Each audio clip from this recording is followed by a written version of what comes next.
예, 뭐 아까 그 얘기가 나중에 더 재밌을 것 같네요. 글쎄요, 동남아에 대한 얘기를 이렇게 이제 이야기 요청을 받고 무슨 얘기를 할까 이렇게 여러 가지 생각하다가 사실은 뭐 딱히 제가 이 분야에 대한 그 전문가는 아닙니다. 그리고 제가 태국을 전공으로 하지도 않고 저는 보통 이제 저희 인류학 전공이고 지역으로는 동남아 전공이긴 한데 주로 필리핀에 대한 얘기를 많이 했고요. 그리고 도시빈민 이야기를 많이 했습니다. 근데 뭐 최근에 관심 관련돼서 이 이야기를 이제 하고 싶었던 건데 아직 제가 뭐 이렇게 학문적으로 연구를 한 수준이 높거나 그런 상황은 아닙니다. 일단 제목을 동남아 변경과 통치 그리고 경계를 넘는 사람들 이런 이야기인데요. 저희 뭐 이렇게 네트워크 아리 안에서도 이주 문제에 관심을 많이 갖고 있는데 뭐 이주자에 대한 얘기를 할 때 항상 이렇게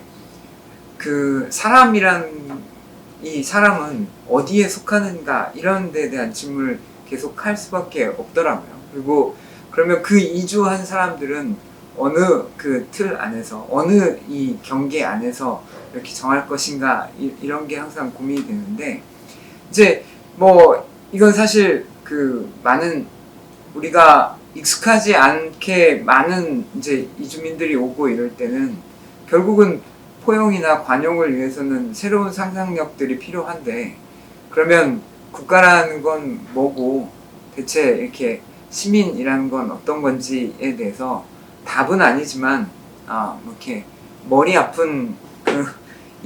아프게 할 만한 그런 질문을 던져줄 수 있을 것 같아서 이 주제를 일단 택했습니다. 제가 이렇게 이번 여름 동안에도 갔다 온 데인데요. 뭐 태국의 메소시라는 지역입니다. 태국의 메소시인데 이렇게 빨갛게 표시되어 있는 걸 보시면 대충 어딘지 아실 겁니다. 여기가 전체 태국이고 이쪽이 미얀마입니다. 태국하고 미얀마하고 이 국경 지역인데요. 근데 이 태국하고 미얀마는 그냥 이 지역만 맞대고 있는 게 아니라 거의 전체가 워낙에 긴 국가들이잖아요. 여기가 다 맞대고 있다는 이야기가 됩니다. 그러면 철책을 세워서 막을까요? 아니면 거기에 군인들을 이렇게 100m씩 해서 이렇게 막을까요?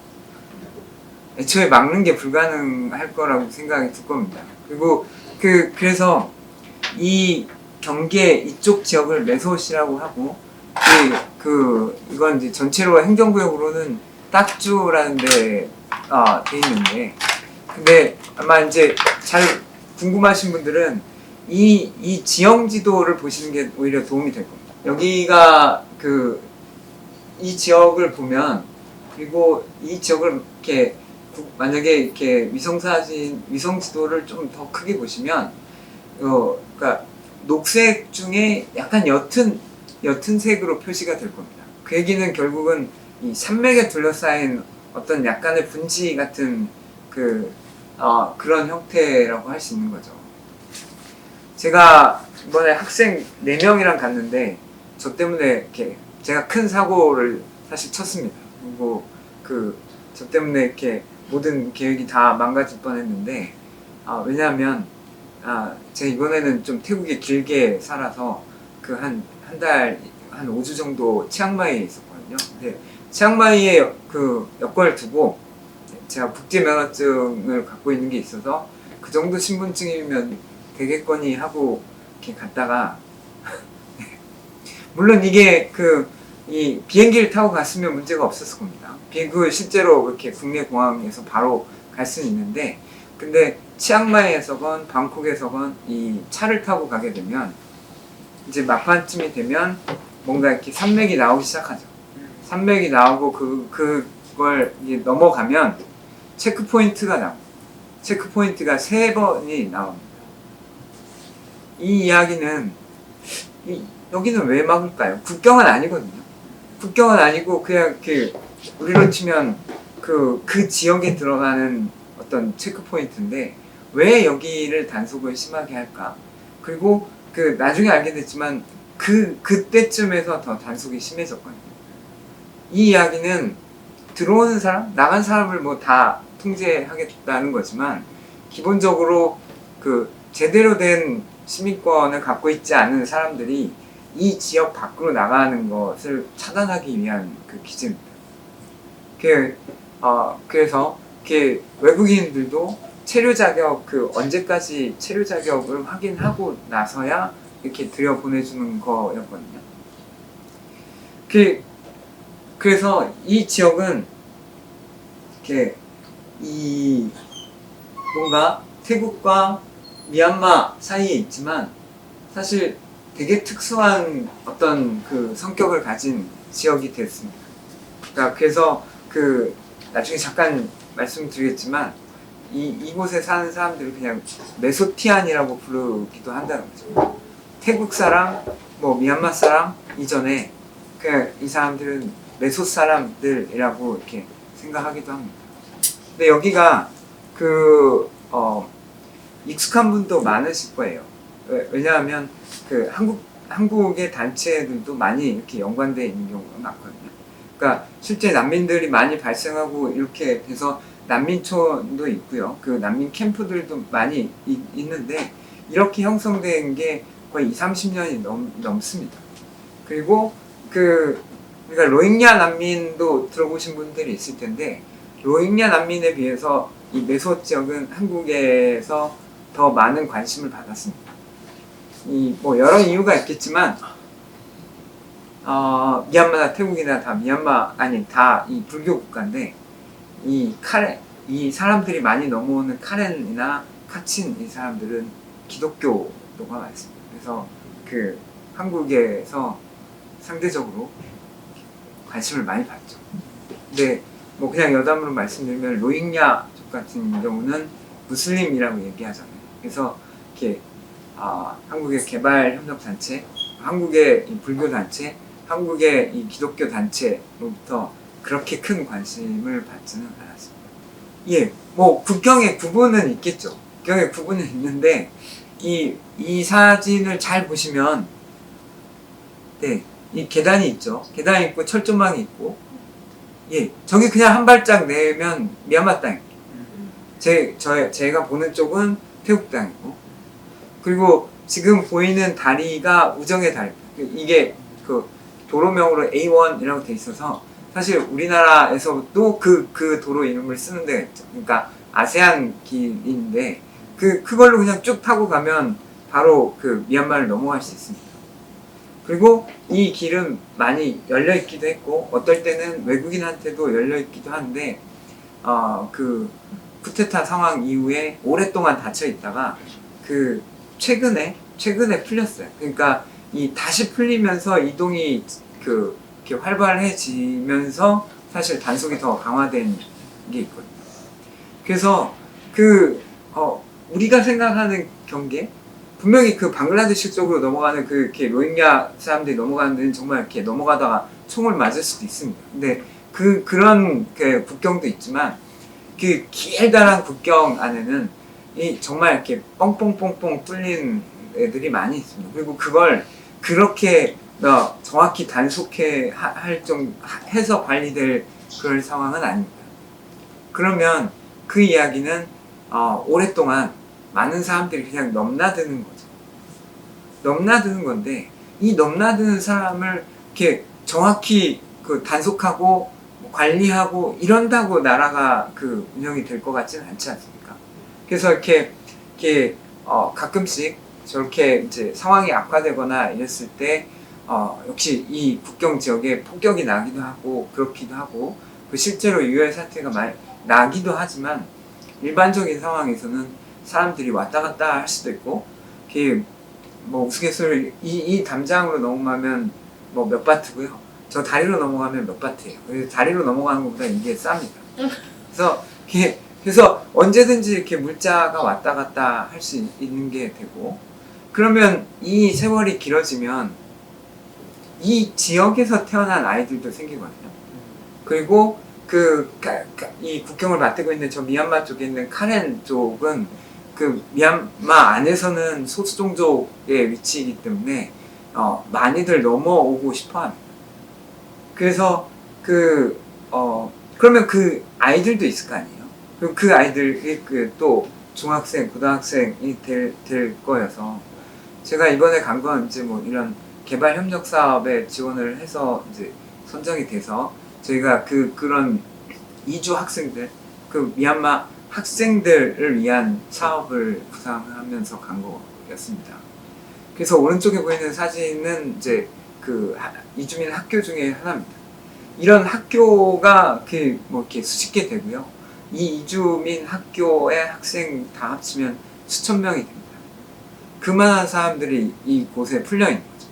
그러니까 우리는 난민 하면 난민 캠프 안에 있는 사람만 생각을 하고 UNHCR이나 뭐 이런 데가 관리하는 사람들만 이렇게 처음에 떠오르실 텐데 그 외에 이 국경 지역에 그냥 이렇게 있는 사람들이 훨씬 더 많은 겁니다. 이 지역, 특히 이 지역에 대해서는.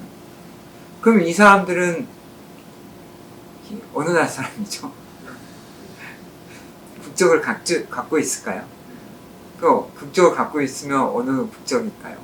아니면 국적을 갖고 없다면 또 어떤 상태로 있을까요? 이런 게 되잖아요. 그래서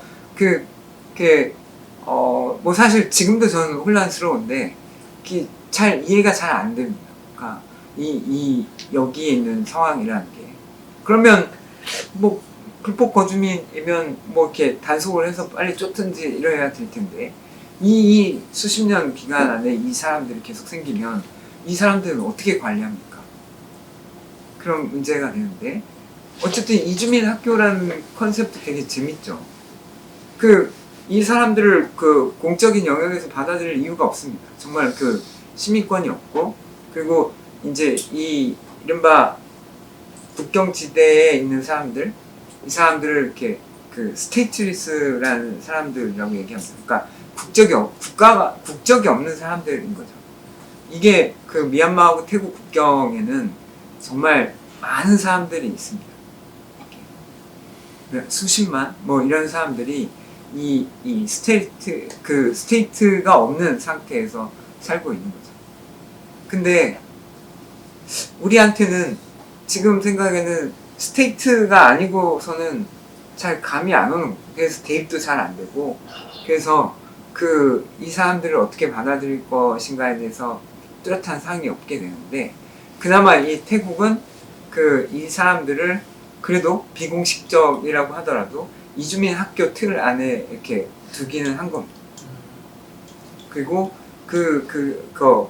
이 학교들도 어쨌든 등록은 하게 하고, 그리고 이렇게 이 사람들이 카렌이면 카렌어로 수업을 하는 것, 이런 게 다 허용이 되는 거죠.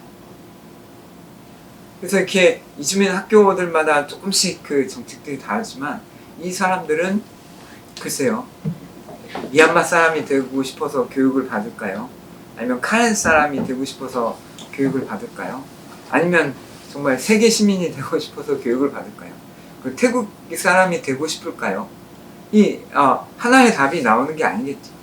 그러면 하나의 답이 나오지 않기 때문에 그러면 이 사람들을 위한 학교 교육은 어떻게 돼야 되는지 이것도 이제 문제가 될 겁니다. 근데 오랫동안 이 사람들이 이제 대학에 갈 때쯤에 직업을 찾거나 대학을 진학을 해야 되는데 이에 대한 지원은 상대적으로 없었던 것으로 이렇게 얘기가 됩니다. 그러니까 난민이 발생하면 긴급구호 뭐 이런 쪽으로는 많이 이렇게 생기지만 그 사람들이 장기화됐을 때 이 사람들을 어떻게 교육시키고 사회에 통합시킬까는 사실 많이 사업이 되고 있는 것 같지는 않습니다. 몇 개의 책을 한번 소개시켜드리겠습니다. 극장국가 느가라라는 이 번역이 된 책이 있습니다. 이 책은 인류학자에서는 제일 유명한 사람 중에 하나인데, 그래서 이렇게 기어츠상이라는 것도 있는데요. 이 기어츠라는 인류학자가 쓴 책입니다. 인도네시아에 대해서 쓴 책이고 극장국가 이렇게 돼 있어서 물론 이렇게 정착하시는 분들이 그 띄었던 스테이트에 대한 얘기는 많이 들으셨습니다. 북한을 극장국가로. 네, 그것도 그렇게 같이 분류될 수 있을 겁니다. 그래서 이렇게 이 공연의 측면, 그냥 단순히 그 국가의 의례나 이런 게 그냥 이렇게 과시용이 아니라 그것 자체가 국가일 수 있다라는 관념에서 이 책이 전체로 쓰여졌는데요. 근데 이 책에 그것뿐만 아니라 이 느가라라는 말에 대해서 조금씩 세분화된 이야기가 등장을 합니다. 원래 느가라는 그냥 이렇게 작은 타운 이런 뜻의 그 산스크리트어예요.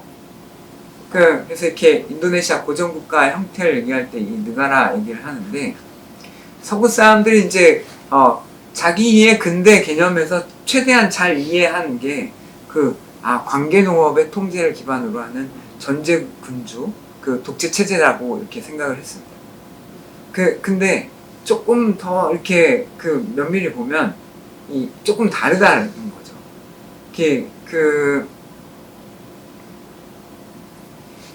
전통적으로 국가라는 걸 어떤 신분 이런 측면에서 볼 수도 있고 어떤 위험이라는 측면에서도 볼 수도 있고 통치술이라는 측면에서 볼 수도 있는데 특히 이제 여기가 인도네시아 발리에 대한 얘기로 근거로 시작을 하거든요. 근데 인도네시아 발리는 어쨌든 그 나중까지도 이 힌두교 전통이 남아있는 데였으니까 처음에 이 많은 동남아 국가가 이렇게 세웠을 때 기본 개념이 힌두 사상에 많이 기초를 했거든요. 그래서 이것들이 많이 보이는 지역입니다. 그래서 왜 이렇게 태국에 가도 불탑이 많고 그리고 미얀마의 버간이라는 데 가면 2,000개 넘는 불탑들이 있습니다. 그런 걸 왜 세울까? 그리고 여전히 풀리지 않는 캄보디아의 앙코르와트 사원이요.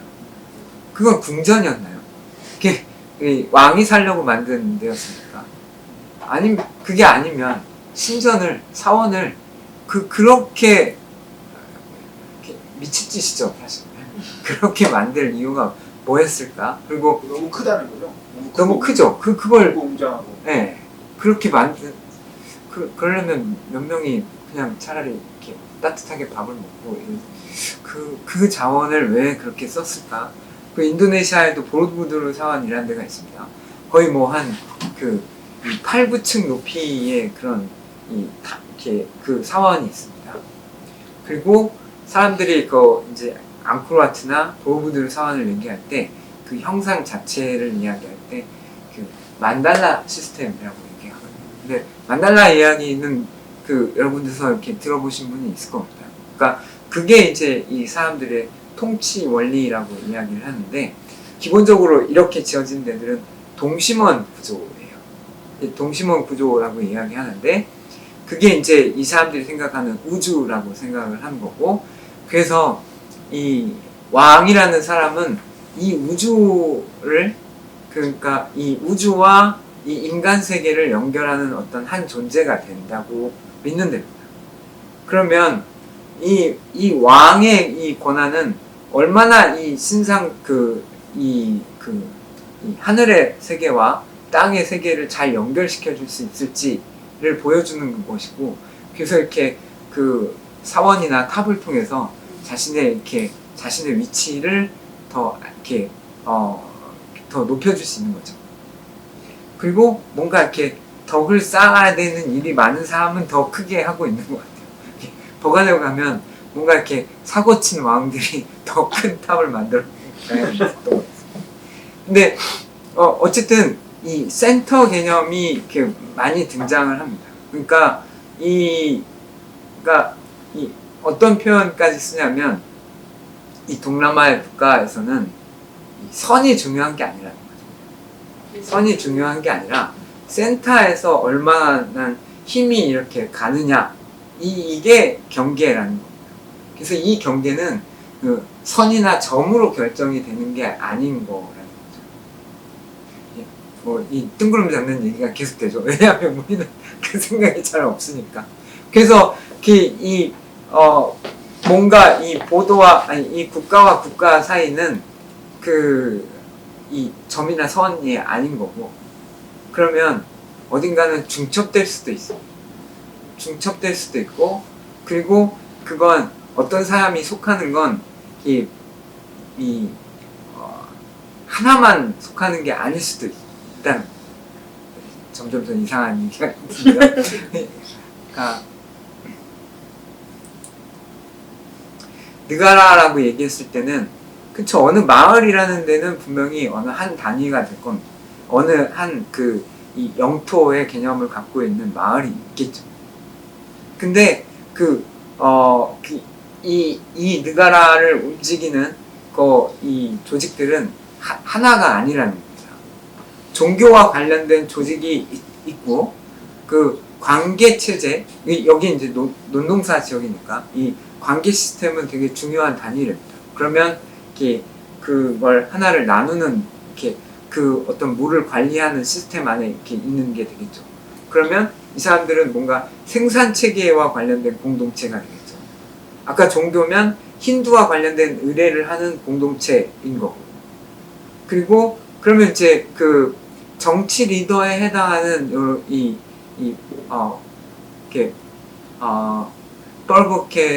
뻘브크라고 얘기하는 사람이 있고요. 그러면 우리 식으로 얘기하면 정치 지도자가 있고, 그러면 이 사람이 경계가 있고, 그러면 그 경계 안에 있는 사람들은 이 사람한테 충성을 하거나 뭔가 이 세금을 바치거나 이래야 되는데, 제가 지금 얘기한 종교 아니면 생산체계 이런 건 단일하지 않다는 거죠. 이렇게 동그라미가 있다고 하면 나는 A라는 이 종교 조직에 속하지만 그게 나의 정치적인 단위와 꼭 일치하지 않을 수도 있다는 겁니다. 그래서 이런 동심원들이 겹치기도 하고 이러면서 존재한다는 거죠. 나는 여러 군데에 속할 수 있는 이야기가 되고, 그래서 이 변경이라고 얘기하는 국가의 끝의 지역들은 이렇게 우리식으로 얘기했을 때 누가 넘어왔을 때 뭐 바로 잡아가거나 아니면 여기서부터 여기까지는 세금을 내는 단위고 이렇게 딱 부러지지 않는다는 거죠. 아까 이렇게 이 메소스의 이야기처럼 그냥 산맥과 산맥 사이에 있는 고기가 경계일 수도 있습니다.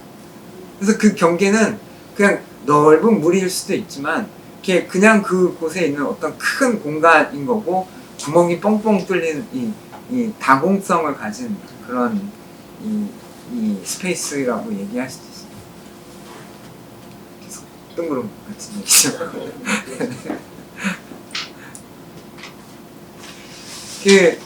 또 하나 책입니다. 이건 이제 정치학자분들도 다 좋아하시는 분들 중에 하나일 텐데, 제임스 스콧이라는 사람이 있어요. 이 인류학자로 분류되기도 하고 역사학자로 분류되기도 하고 정치학자로 분류되기도 하는데, 이른바 조미아 지배받지 않는 사람, 역시 이 두 책 다 이렇게 한국의 인류학자들이 번역을 한 책들인데요. 이렇게 넓게 보면 이 분홍 이 붉게 표시된 지역을 조미아라고 부를 수 있다라고 얘기한답니다. 근데 이건 제임스 스콧이 처음 썼던 단어는 아니고, 이렇게 이제 지리학인 이런 사람이 이제 쓴 얘기인데, 이른바 이렇게 산맥에 사는 사람들이라는 얘기예요. 산에 사는 사람들이라는 뜻인데, 이 산에 사는 사람들은 여길까요? 만약에 나라가 이렇게 경계가 있다면 이 사람들은 어디로 구분할 수 있는가라는 건데, 뚜렷이 없다는, 그냥 산 사람들이라는, 그게 더 크다는 거고, 그리고 이렇게 제임스 스콧이나 아니면 이렇게 동남아를 하는 사람들 중에 이 고산지대와 저지대에는 되게 큰 차이가 있었다라는 얘기를 많이 합니다. 그러니까 이제 식민지가 들어오고 서구의 사람들이 들어와서 근대 국가라는 걸 만들었을 때 주로 저지대 중심으로 이렇게 잡히겠죠. 근데 고지대 사람들은 거기 안에 들어가지 않았을 수도 있다는 거예요. 그러면 이 사람들은 예전에 고전시대에도 그랬고 서구가 처음 들어올 때도 그렇고 이 사람들은 별도의 딱 뭐 하나의 바운더리가 있어서 무슨 단위가 아니겠지만 어쨌든 일반적인 우리가 생각하는 근대 국가로 규정하기 힘든 그런 카테고리다라는 얘기를 학자들이 하게 됩니다. 그래서 그냥 이렇게 동남아시아 5개국 베트남, 캄보디아, 라오스, 태국, 미얀마하고 중국까지 해서 이 떨어진 이 해발 300m 이상 고지대에 그리고 거의 250만 킬로에 사는 이렇게 소수종족 1억 명 가량이 대충 분류될 수 있다는 얘기고, 그래서 이렇게 동떨어지다는 조하고 이렇게 사람을 뜻하는 미라고 해서 이렇게 붙여진 이름이라고 부릅니다.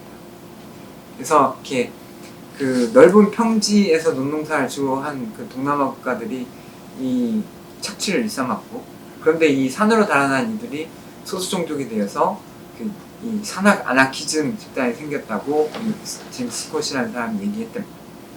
그러니까 이제 보통 그래서 이 사람들을 그냥 원시인 아니면 도망간 사람들, 피해간 사람들이라고 규정하기 쉬운데, 이제 이 제임스 스콧은 이렇게 여기를 버리고 가는 방식 자체가 되게 적극적인 의미에서의 저항이었고, 그 사람들 안에서의 아이덴티티를 형성했다, 정체성을 만들었다라는 이야기라고 합니다. 그리고 일반적으로 우리가 생각하기에 그냥 이렇게 산에서 화전을 하는 사람들은 뭔가 이렇게 문명에 떨어진 이런 사람이라고 생각을 하지만, 효율성이라는 것만 보면 오히려 경제학 시스템보다 훨씬 더 효율이 좋았다는 얘기를 합니다. 그래서 근데 국가의 입장에서 보면 되게 반역자들 거죠. 이 세금을 내는 단위에 들어와서 나한테 충성을 바치고 경제적으로 공헌을 해야 되는 사람인데, 이 산으로 들어가서 이 사람들을 낳기 때문에 계속해서 이제 이 근대 국가가 만들어지는 과정은 그 사람들을 계속 이 저지대 시스템에 포함시키는 과정이었다라고 얘기를 하는데요. 근데 상당히 이렇게 더뎠고, 지금도 그런 이렇게 조미아 시스템이 남아있다라고 보지는 않지만, 어쨌든 지금의 이 스테이트리스로 사는 상태의 사람들은 여전히 많고, 그 사람들을 이해하는 데 있어서는 어쨌든 이 조미아의 관념이 여전히 유효하지 않나라는 게 보통 이제 이 학계에서 얘기하는 이야기였습니다.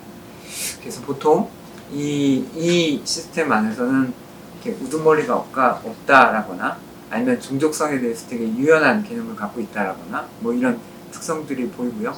그래서 이렇게 수천 년에 걸쳐서 국가 권력을 자발적으로 거부한 탈주 집단, 이렇게 이야기할 수 있을 것 같습니다.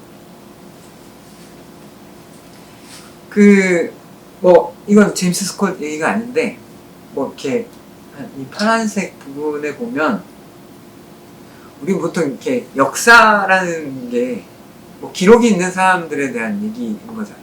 그러면 하다못해 이 문서가 없더라도 뭔가 유물로 이렇게 증명할 수 있어야 되고, 뭔가 그게 역사여야 될 텐데, 아까 잠깐 얘기했지만 별로 그렇게 기록을 남기지 않는 이런 조미아 사람들이라고 얘기하면, 그 사람들의 역사는 어떻게 볼 것인가 라는 이야기인데요. 이 역사가 없는 이 사람들은 이렇게 역사 있는 그 권력에 대한 저항의 과정이었다라고 이렇게 이 클레스테라는 사람이 얘기했다고 합니다. 그래서 이렇게 국가를 포함한 거대 집단의 포괄적이고 수탈적인 구속에서 벗어나기 위해서 고원지대로 올라갔다. 그리고 자신이 처한 상황에 따라서 이렇게 집단을 분산하고 재편성하고 여기저기 이동하면서 이렇게 삶의 조건과 이렇게 사회조직, 종교문화를 형성했다, 이렇게 보여집니다. 그러니까 제가 치앙마이에 겨울쯤에 가시는 분들은 겨울이 제일 좋습니다. 12월, 1월 이때가 제일 좋은 계절이라고 하고, 그러니까 상대적으로 이렇게 서늘하고, 특히 좀 고지대가 많기 때문에 이렇게 10몇 도 이렇게까지도 저녁에 떨어지기 때문에 한국 사람들이 많이 가는 데거든요. 근데 1월, 2월쯤 되면 한국 사람들 사이에서도 이렇게 불만이 나오기 시작하는 것 중에 하나가 있습니다. 이렇게 공기가 되게 탁해지고, 근데 그러면 저 공기는 왜 탁해져요? 라고 물어보면 아마 태국의 많은 사람들이 그렇게 대답을 할 겁니다. 화전민 때문이다. 여전히 그래서 이렇게 그 화전 방식으로 그 농경을 하는 사람들이 많이 존재합니다.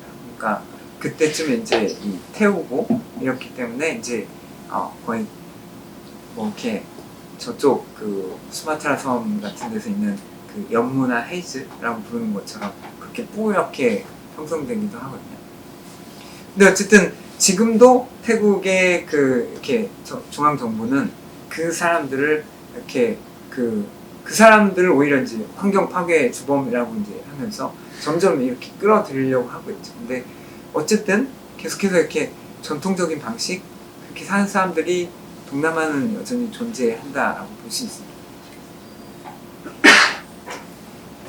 그래서 그 어떤 사람들은 이렇게 떠 있는 공동체라는 표현을 쓰기도 합니다.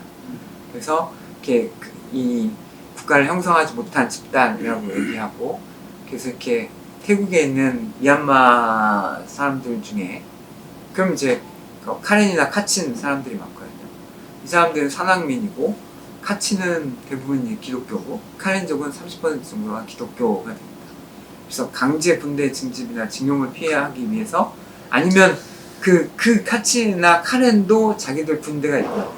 그럼 그 군대에 들어갈 걸 어쨌든 사회적으로 압력을 받으니까 그걸 피해서라도 이동하는 사람들이 많다고 이야기를 합니다. 이 군대가 세졌냐라는 이야기를 이제 조금 뭐 이렇게 붙여보면, 그 약간 영국이 의도적으로 이렇게 디바이드 앤 룰 한 측면이 있다고 보통 설명을 합니다. 그래서 분할 통치 방식을 썼는데 그 사람들 중심으로 이렇게 기독교를 전파하고, 그리고 그 군대에 그 사람들을 많이 등용하기 시작했습니다. 왜 그랬겠습니까? 이 절대 다수종족인 버마족을 견제하기 위한 장치였고, 그리고 막 종족들을 나누고 이런 게 그때 한참 뭐 이렇게 그 유럽 사람들이 민내식의 분류에 뭐 이렇게 익숙할 때여서 그랬는지 모르겠지만 이 100개 뭐 이렇게 분류하기 시작할 때였어요. 그럼 계속 갈라쳐 놓는 거죠.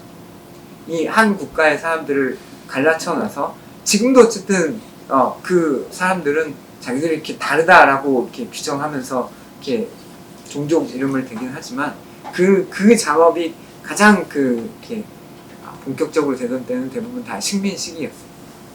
그래서 아까 잠깐 언급했던 이 만달라 시스템은 이렇게 이런 동심원들이 겹치는 데여서 그때 만약에 바간, 아유타야, 앙코르, 참파 이런 고대 왕국이 있었다고 한다면 이건 어떤 점에서는 겹치는 부분들이 존재했던 그런 시스템이라고 할 수 있고요. 그래서 이렇게 복수의 조공 체제로 구성되었다 이렇게 표현을 합니다. 그러면 이제 이런 이제 역사적 배경을 가지고 있는 상태에서 사람들이 넘나듭니다. 그래서 그러면 지금 뭐 이런 태국과 미얀마 국경 지역 이런 데 가게 되면 이 사람들은 여러 개의 이 정체성을 갖고 있다라고 얘기를 합니다. 지방과 마을에서는 카렌족이라고 얘기를 하고, 그리고 시장 정치 영역 이런 데서는 타이족이 될 수도 있거든요. 그러면 거기서 태어난 카렌족도 있거든요. 태국 영토 안에서. 그러면 거기 안에서도 또 구분이 일어납니다. 미얀마에서 넘어온 카렌족하고 태국에서 태어난 카렌족하고는 또 자기들끼리 구분을 하기 시작하겠지만, 어쩔 때는 카렌이기도 하고 어쩔 때는 타이족이 될 수도 있는 거가 되겠죠. 그래서 이렇게 이 사람들의 사회 구조나 구술사, 친족 유형, 음식, 건축에서는 여러 유연성이 보인다라고 얘기합니다. 그래서 실제 이주민 학교에 가서 이렇게 청소년을 보면 너 왜 공부해? 뭐 할래? 라고 얘기를 하면 다시 카렌족에 들어가서 봉사하기 위해서 나는 교육을 받는다라고 얘기하는 사람도 있고, 나는 카렌 군에 들어가는 게 목표다라고 이야기하는 사람도 있습니다. 그래서 이렇게 어떤 데들은 되게 그 카렌 정체성이 되게 그 센 사람들이 있습니다. 그러면 이 사람들은 미얀마어도 못하는 경우들도 있고 그냥 카렌의 정체성이 더 강한 사람이 있고 그리고 이게 이제 운 좋게 제3국으로 가는 걸 목표로 해서 미국이나 호주로 가는 걸 목표로 하는 사람들은 영어를 훨씬 더 이제 이 중심으로 배우는 사람들이 있는데 그 태국에 정착하기 위해서 태국어를 배워야 되는 사람들도 이제 점점 더 이렇게 많아지고 있는 상태에 같습니다.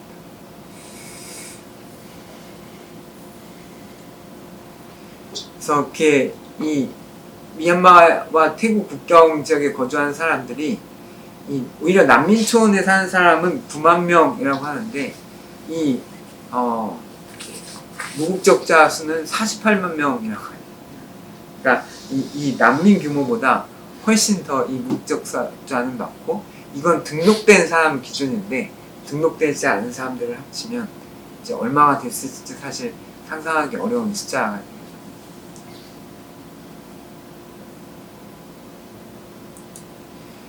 그래서 이렇게 특히 이제 그 중에서 메소시라는 지방은 그 카렌족과 국경을 이렇게 맞대고 있기 때문에 카렌족의 이동이 이렇게 빈번해서 이렇게 가장 많은 유동 인구도 카렌족이고 그래서 오히려 그 태국 사람보다도 더 많은 카렌족이 된다고 합니다.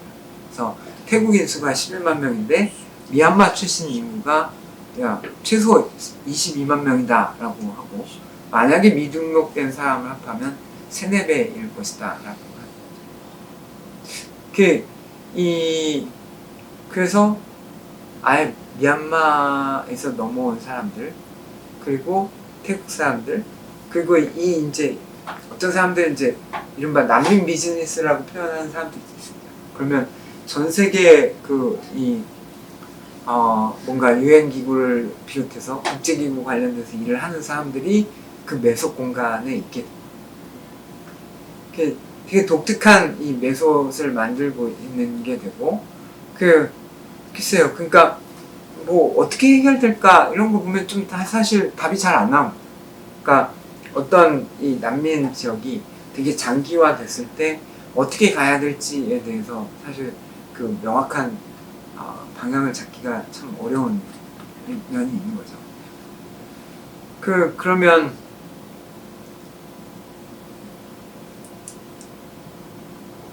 근데 이제 이렇게 된 상황에서 태국은 이 사람들을 그냥 이제 뭐 불법으로 규정해서 이렇게 쫓을 때도 있었겠죠. 근데 어쨌든 지금은 약간 조금은 느슨한 개념으로 받아들이고 있는 것 같습니다. 그래서 이걸 담당하고 있는 기구가 이른바 그 MECC라고 얘기하는 겁니다. 그러니까 이주민 학교가 있고 MECC는 이제 태국의 정부 기관인데 이 이주민 학교를 관리하는 이런 기구가 되는 거예요.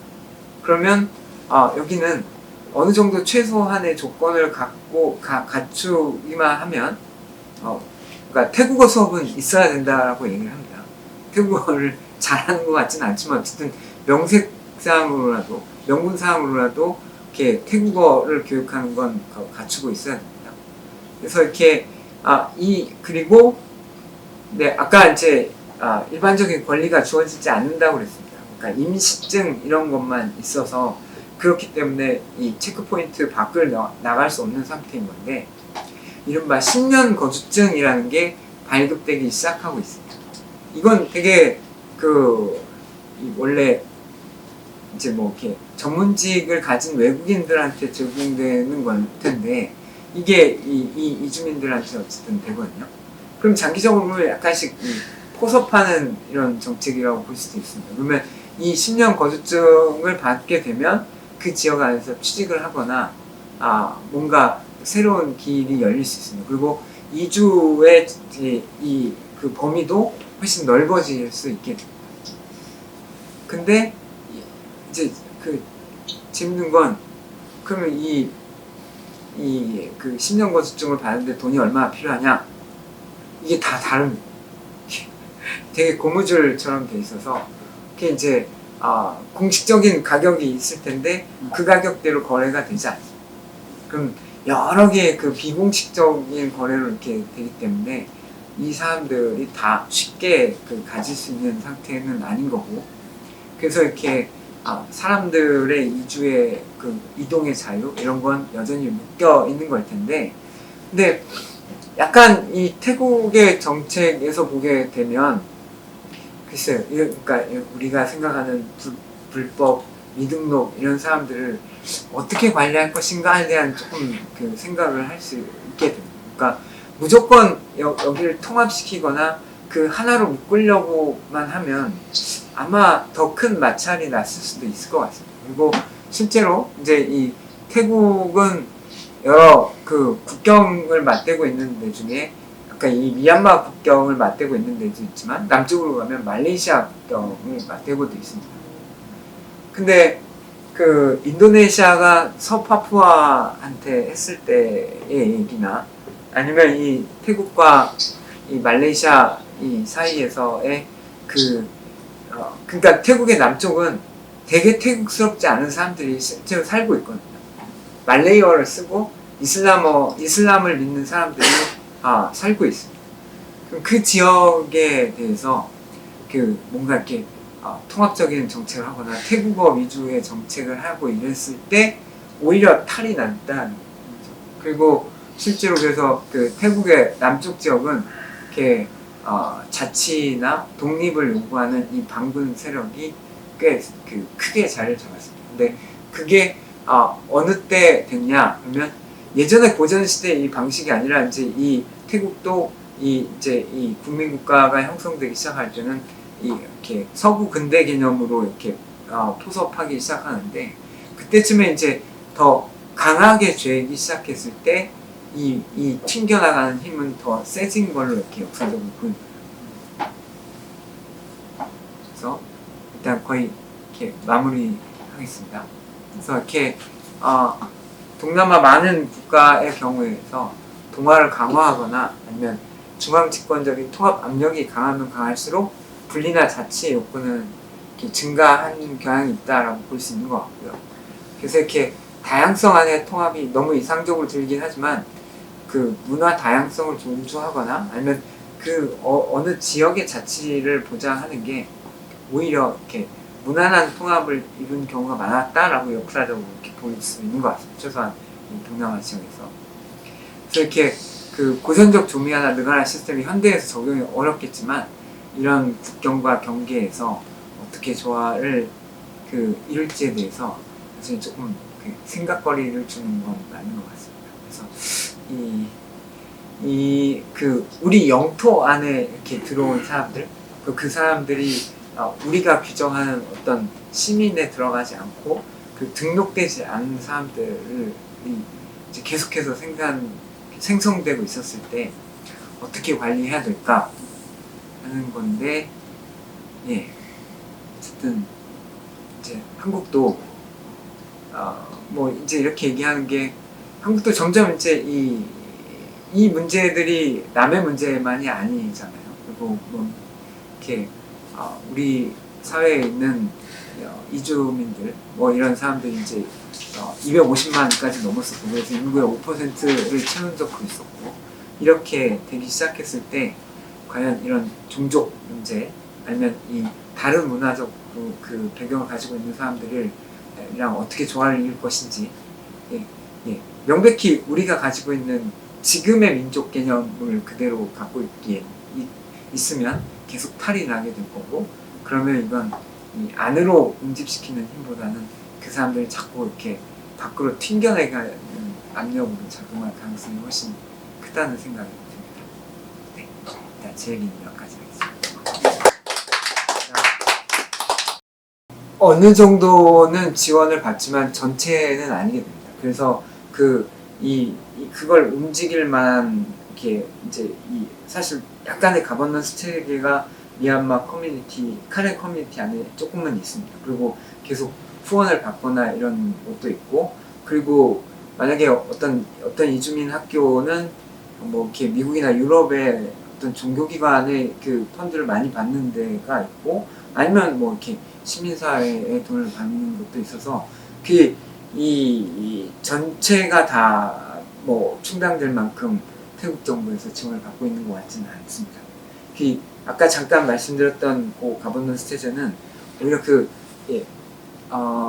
작년인가요? 이 광주 평화상을 받은 분 중에 이 지역에 메타오 클리닉이라는 데를 운영하는 분, 그분이 그 상을 받으러 오신 건데요. 그분은 이제 의사입니다. 그러면 거기 메타오 클리닉이라는 병원이 있는데 그 병원이 그냥 단순히 병원으로만 끝나는 게 아니라 이런 자원들을 모아주고 그리고 거기 안에서의 이 사람들을 키워주거나 교육하거나 이런 데 단위가 되거든요. 그래서 거기서 지원하는 뭐 이제 이 기숙사나 뭐 이런 것들도 있고요. 그리고 아까 잠깐 말씀드렸지만 어떤 어쨌든 이 사람들을 위한 머물 때가 필요하잖아요.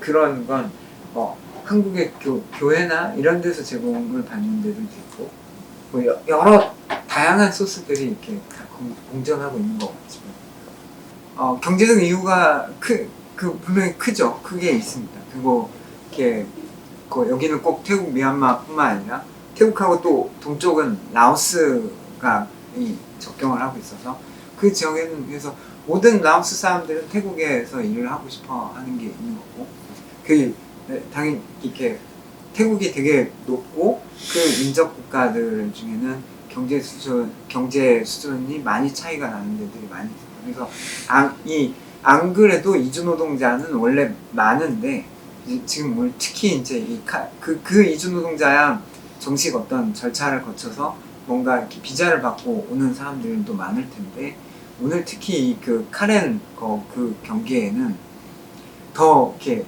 경제적 것뿐만 아니라 다른 문제들도 더 겹쳐서 그리고 그래서 정식 루트가 아니고 그냥 비공식적으로 이렇게 넘어온 사람들이 훨씬 많은 특징들이 있는 것 같아요. 거기에 종족 문제도 있고 종교 문제도 있고 이렇게 여러 가지가 이렇게 복합되어 있다고 볼 수 있을 것 같습니다. 근데 이제 아예 이제 처음 더 원론적으로 돌아가면 처음에 이 미얀마라는 국가가 형성됐을 때 유니온이라는 말을 쓰고 있지만 여러 종족의 연합체라고 쓸 수 있지만 워낙에 이 버마족이 큰 중심이 돼서 이렇게 포함시키는 측면이 있어서 이렇게 다른 종족들이 이렇게 더 열악할 수밖에 없게 되는데 특히 이제 이 카렌은 정치적으로 더 많이 이용됐던 그런 측면이 있었던 것 같습니다. 저는 뭐 이렇게 원래 난민은 아니었고요. 근데 난민이랑 비슷할 수도 있는 이 여건에 있는 사람들이 제 처음 관심사긴 했습니다. 저는 원래 한국에서도 이렇게 도시 빈민, 특히 철거 이후에 뭐 이렇게 삶이나 이런 데 관심이 있었고 그래서 제 박사학위 논문은 한국의 공적 개발 원조로 인해서 마닐라 철길 근처에 살다가 비자발적으로 이주된 사람들 그 이주 단지에 가서 같이 살면서 그냥 놀다가 그렇게 했었는데요. 근데 여건은 비슷하다고 보입니다. 그러니까 도시라는 데에서 자기들이 공식적인 권한이 없었기 때문에 언제든지 쫓겨날 수 있는 상황이었다고 하잖아요. 그리고 특히 국가가 이제 필요로 했을 때 그 전에는 그 사람들을 비공식적으로라도 필요했기 때문에 도시나 국가가 그 사람들을 용인하고 있었을 겁니다. 근데 그 지역이 다시 뭐 이제 소유 개념이 더 활발해지거나 아니면 그 지역을 개발해야 될 필요성이 있을 때 그 사람들을 쫓게 되겠죠. 이 로힝야 난민 제가 방글라데시 거기도 갔었는데 이 태국하고 이 미얀마하고 방글라데시 국경 쪽에 있는 로힝야가 살고 있는 사람들은 애초에 그 사람들한테 그렇게 큰 관심을 갖는 지역이 아니었을 겁니다. 그렇게 다른 미얀마처럼 이렇게 비옥한 땅도 아니고 그렇게 해서 그냥 여기도 역시 그 접경 지역, 그냥 그 경계 지역에 느슨하게 오래 살았을 텐데 그 지역이 이제 필요해질 때가 됐겠죠. 군부가 어쨌든 그냥 자연자원으로 묶여 있었던 데를 토지 개념으로 이렇게 포함시키게 되면 그 사람들을 쫓아야 될 일이 생겼을 겁니다. 그렇게 사회경제학적으로 설명하는 분들 있는 것 같아요. 그러니까 이렇게 자신들의 필요에 따라서 그 사람들이 이제 더 이상 필요가 없게 되고, 그래서 언제든지 이렇게 되게 취약한 상태에 있는 게 난민이건 아니면 국내에서 생기는 그 IDP라고 부르죠. 그런 사람들이건 개발로 인한 그 철거민이건 이런 비슷한 상황에 있다라고 생각이 듭니다. 필리핀 얘기를 하면요. 이 백 선생님이 나중에 더 잘 얘기해 주실 거라고 생각이 드는데, 그 사람들을 포함하되 어떤 형태로 포함하는지가 되게 중요한 관건이라고 보여집니다. 그러니까 이게 우리 지금 뭐 이렇게 고용 허가제 시스템 안에 들어서 실제로 이렇게 그 고용 허가 시스템 안에서 이렇게 이 노동 이주 형태로 오게 될 건지, 아니면 그게 아닌 제3의 그 형태로 왔으면 당연히 이렇게 그 최저임금 이런 적용을 받게 되고 여러 다른 게 있을 텐데, 어떤 절차로 들어오게 될 건지가 저는 아직 불명확하고, 그리고 지금까지 양용 선생님이 제일 잘 아시겠지만, 지금까지 우리나라의 서비스 섹터는 이렇게 외국인한테 열어주지 않았습니다. 유일하게 이제 예외적으로 동포란 이름으로 방문 비자 뭐 이런 이름으로 해서 예외적으로 열어놨던 영역인데, 서비스 영역에 외국인을 받기 시작한다. 한번 열기 시작하면 이게 확 터질 텐데요. 이게 어떻게 생각하고 하는지 잘 이해가 되지 않습니다. 이 필리핀의 이른바 도메스틱 헬퍼는 필리핀의 이 대명사처럼 DH라는 말이 쓰입니다. 그래서 DH는 필리핀 사람을 가리키는 말처럼 쓰입니다. 그리고 그 중에 대부분은 여성 노동자인 거고요. 필리핀이 인구의 10분의 1이 이른바 이주 노동자로 분류될 수 있는 나라입니다. 그러면 1억이 넘는데 1000만 이상이 해외에 나가서 일하는 사람들, 그 중에 절반 이상은 이 여성들. 이 DH가 그래서 그 사람들이 되게 조롱하는 의미로도 많이 쓰였습니다. 집안을 버리고 자기 애 버리고 내팽개치고 나간 사람들, 이런 식으로 규정될 때도 꽤 많았다고 얘기를 합니다. 근데 이제 필리핀이 계속 경제가 이 답보 상태고 이렇게 됐을 때, 그나마 이 외환 위기를 버텨주고 이런 게 이른바 이 송금이 됐어요. 이 레미턴스가 되면서 국가 GDP의 뭐 12% 이상까지 찍은 적도 있고요. 그렇게 되면서 어느 순간 내셔널 히어로라고 얘기하기 시작합니다. 근데 이 사람들의 하나하나 환경은 이걸 생각해 보십시오. 이 집에 들어가는 거죠. 그게 전 세계 다 나가 있거든요. 전 세계 존리비가 다 있는 이유 중에 하나도 필리핀 사람들이 어디 가나 있기 때문에. 근데 거기에는 이슬람 국가도 있고 이 다양한 불교 국가도 있고 그렇잖아요. 특히 이슬람 국가의 상황을 처했다고 생각해요. 이게 집안에서 살림을 하는 사람들인데 자기가 먹는 음식이 아니잖아요.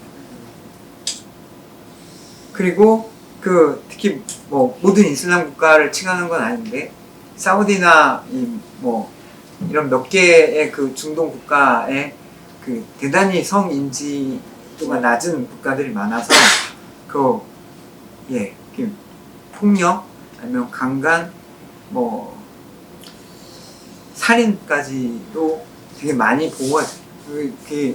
근데 이런 일이 있을 때마다 그냥 이렇게 우리가 그런 나라야라고 이렇게 그냥 껴안아주고 그냥 이렇게 감정적으로 넘어가는 일이 너무 많습니다. 그래서 그 나라에 대한 제재를 하거나 이렇게 가지 않거든요. 이렇게 싱가포르나 홍콩 얘기를 많이 하시는데, 홍콩은 일찍부터 사람들이 많이 가서 이른바 이렇게 빅토리아 파크에 매주 모이고 이러면서 이렇게 가장 잘 뭉친 그런 나라 중에 하나입니다. 개개인대로 이렇게 돼 있었기 때문에 권리를 얘기할 수 없지만, 이 태국에서는 아니 홍콩에서는 사람들이 모여서 자기 권리를 만드는 거였는데요. 근데 이제 거꾸로 홍콩에서는 그래서 이 필리핀 사람들을 싫어하기 시작했다고 그러죠. 그래서 인도네시아나 이런 데가 이제 새로 구상하는 이런 그 DH라고 그런 이야기가 있습니다. 그래서 이런 상황이 해결되지 않은 상태에서 글쎄요, 한국이 열린다 그러면 필리핀에서는 오고 싶어 하는 사람들이 분명히 많을 겁니다. 근데 이걸 어떤 조건에서 열 건지, 그리고 이렇게 다른 거 떠나서 싼 가격에 필리핀 사람을 쓸 수 있다. 이게 우리나라의 저출산 대책이다. 라고 하게 되면, 그거 더 이상 안 나갈 텐데요. 여기서 더 오르게 되면 사람들을 부를 이유도 없게 될 텐데요. 어떤 생각인지 잘 모르겠어요. 일단 제 얘기입니다. 잠깐 관련돼서 조금만 붙이면요. 그러니까 여러 가지 옵션들이 있을 겁니다. 그래서 어떤 집안은 자기의 아들을 그 난민 캠프에 넣는 게 여러 가지로 유리할 수도 있을 겁니다. 그러니까 난민 캠프에 들어가서 UNHCR의 그런 프로세스에 들어가서 만약에 이렇게 인정을 받게 되면 재정착 프로그램으로 제3국으로 갈 수 있는 이런 자격이 되고, 그런데 이제 그러면 이제 이 선진국 같은 게 갈 수 있는 건데, 이게 다 될 확률이 없는 거잖아요. 그리고 그러면 그 난민 캠프 안에 있는 동안에는 이동의 자유가 없고, 그래서 그걸 선택하지 않는 사람들도 되게 많이 있는 거라고 보여집니다. 로힝야 이야기는, 그러니까 말씀하신 대로 일반적으로 주류 버마족인 사람들은 이 로힝야 사람들을 그렇게 우리라고 포함시키지 않으려는 경향이 있습니다. 이렇게 해서 이제 그 근거로 이렇게 어쨌든 그때야 방글라데시하고 같은 나라니까. 그래서 이 인도 쪽에서 온 사람들이고, 그래서 이 오랫동안 사람들이 벵갈리라고 불렀습니다. 그 사람 지금도. 네. ben갈리라고 불러서 그냥 벵갈에서 온 사람이다라는 거였고, 근데 이건 확실히 쟁점이 됩니다. 이제 이게 나중에 이제 미얀마 정부가 그 사람들을 이 시민으로 포함시킨 100개에서 빼버린 근거로 이렇게 삼는데, 이거에 대해서는 논란이 있습니다. 그러니까 원래 이 미얀마 영토 안에도 이 무슬림들이 살고 있었고요. 그 사람들 있었기 때문에 이렇게 로힝야 사람들은 그 사람과의 연속성을 생각하면서 얘기를 하고, 그리고 근데 이제 이 미얀마 정부에서는 그걸 자꾸 끊어내려고 그러죠. 그래서 이 영국과 1차 전쟁을 벌인 1820년 그 이후에 온 사람들은 다 원래 우리의 조상이 아니다 이런 건데, 그렇게 일단 쟁점이 되고 있는 상황입니다. 그리고 가사도우미 관련돼서 이렇게 보통 이 stay in, stay out 이렇게 표현하기도 하고, 이렇게 두 개로 나뉩니다. 근데 저 대학원 같이 했던 친구 중에 이스라엘에서 필리핀 노동자를 가지고 논문을 쓴 친구가 있거든요. 근데 아마 그래서 한국은 이렇게 거기서 안 재우려고 하는 사람들도 분명히 있을 겁니다. 옛날식의 그런 단독주택 형식이 아니기 때문에 쉽지 않을 것 같고요. 그러면 그 사람들을 위한 주거 공간이 생기겠죠. 주말용 아파트 그거 관련해서 논문을 쓴 친구였거든요. 근데 그러면 이제 되게 열악한 다시 어디에 주택들이 생기게 될 겁니다. 우리의 쪽방 이런 것처럼 거기에는 이제 이 가사 도우미들이 3명, 4명 이렇게 동시에 사는 시스템들이 생기겠죠. 그래서 다른 건 여러 의견들이 있을 것 같은데, 아마 그런 식으로 재편될 가능성 분명히 있어 보일 것 같아요. 만약에 한국에 들어온다면. 이제 잠깐 드는 걱정은, 가사 도우미는 조금 이렇게 장벽이 더 하고 거부감이 있을 수도 있을 것 같은데, 이게 돌봄 쪽에서 먼저 열릴 수도 있는 거 아닌가요? 만약 한국에서 계속 이런 얘기가 되면 그쪽을 열자 이렇게 이야기가 될 수도 있을 것 같은데, 근데 어쨌든 시작입니다. 어쨌든 한국인을 대민 서비스 하는 건 지금까지 열리지 않은 그 고용 허가 부문인데 어떻게 될지 잘 모르겠습니다. 그 부분. 이 전체적으로는 뭐 제가 답을 뭐 있어서 그리고 잘 알아서 시작을 한 얘기가 아니고요. 정말 이렇게 이 머리 아프게 만드는 게 목적이었던 시간이었습니다. 그래서 이게 다르게 돌아가는, 다르게 작동하는, 그리고 우리가 생각했던 국가와는 다를 수도 있다라는 걸 조금 뭐 생각하시는 기회가 됐으면 저도 뭐 이렇게 기쁜 자리였습니다. 네, 감사합니다. 네, 감사합니다.